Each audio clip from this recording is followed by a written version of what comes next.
Assalamualaikum warahmatullahi wabarakatuh. Alhamdulillahirabbil alamin wassalatu wassalamu ala asyrafil anbiya wal mursalin. Sayyidina wa habibina wa maulana Muhammad. Allahumma sholli ala sayyidina Muhammad wa ashlil zalimin bizalimin wa akhrijna min bainim salimin wa ala alihi wa sahbihi ajmain amma ba'du. Jemaah sekalian, baru-baru ini kita mendengar pernyataan seorang manusia yang mengatakan bahwasanya di dalam Al-Quran tidak ada perintah sholat 5 waktu. Nah, ini orang yang tidak mengerti hukum Islam, tapi berbicara Islam.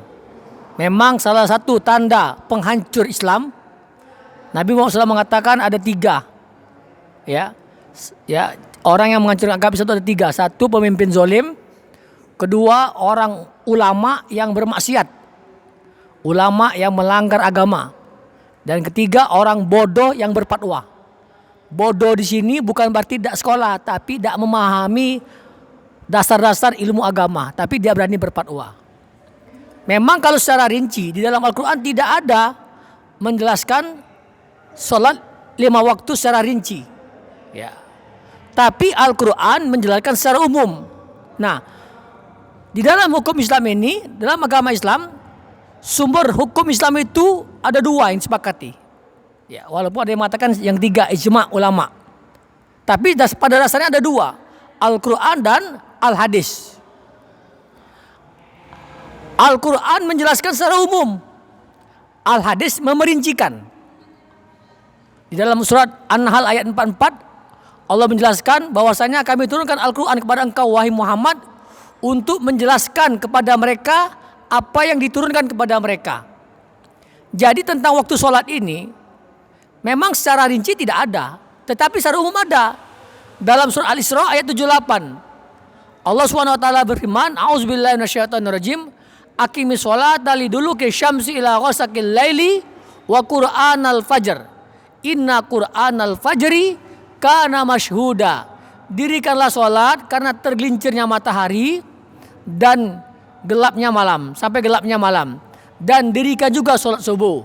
Sesungguhnya sholat subuh itu disaksikan oleh para malaikat. Jadi ulama mengatakan tergelincirnya matahari itu menunjukkan 2 sholat, zuhur dan asar. Gelapnya malam itu menunjukkan 2 sholat juga, maghrib dan isya. Quran al-fajr, sholat subuh itu tersendiri. Jadi pas 5. Dulu kisyamsi 2 waktu, zuhur asar, ghasaqul lail, maghrib isya, dan Quranul fajr. Tetapi secara rinci per kata, per waktu, Allah Subhanahu wa taala tidak menjelaskan. Nah, penjelasan ini ada di dalam hadis Rasulullah sallallahu alaihi wasallam. Ketika itu Jibril mengajarkan kepada Nabi Muhammad sallallahu alaihi wasallam, ya, di hari pertama beliau mengajak Nabi sholat di awal waktu. Zuhur di awal waktu, asar di awal waktu, maghrib di awal waktu, isya di awal waktu, subuh di awal waktu. Pada hari kedua Jibril mengajak Nabi Muhammad SAW sholat, ya, zuhur di akhir waktu, asar di akhir waktu, maghrib di akhir waktu, isya di akhir waktu, subuh di akhir waktu. Kata Jibril, inilah waktu-waktu sholat. Nah, secara rinci ada dalam hadis. Memang Al-Quran itu menjelaskan secara umum, sebagaimana yang pernah kita bahas dalam YouTube kita yang terdahulu, yaitu tentang Al-Quran dan hadis tidak bisa diamalkan tanpa ulama. Itu judul YouTube kita pada waktu yang lalu.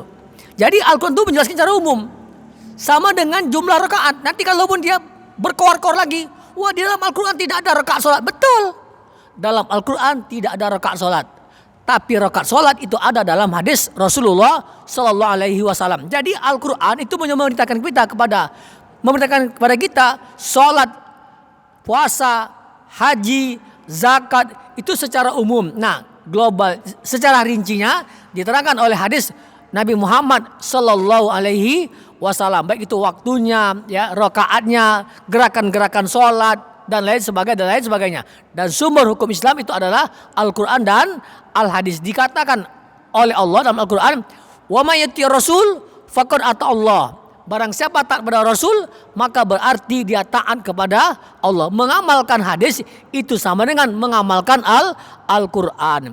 Jadi saya ulang lagi, hadis menjelaskan secara rinci apa itu perintah Allah Subhanahu wa taala dan larangan Allah Subhanahu wa taala di dalam Al-Qur'an. Sekian, mudah-mudahan kita paham semua dan tidak ragu lagi bahwasanya perintah salat 5 waktu ada dalam Al-Qur'an dan dirincikan oleh hadis Rasulullah sallallahu alaihi wasallam. Wassalamualaikum warahmatullahi wabarakatuh.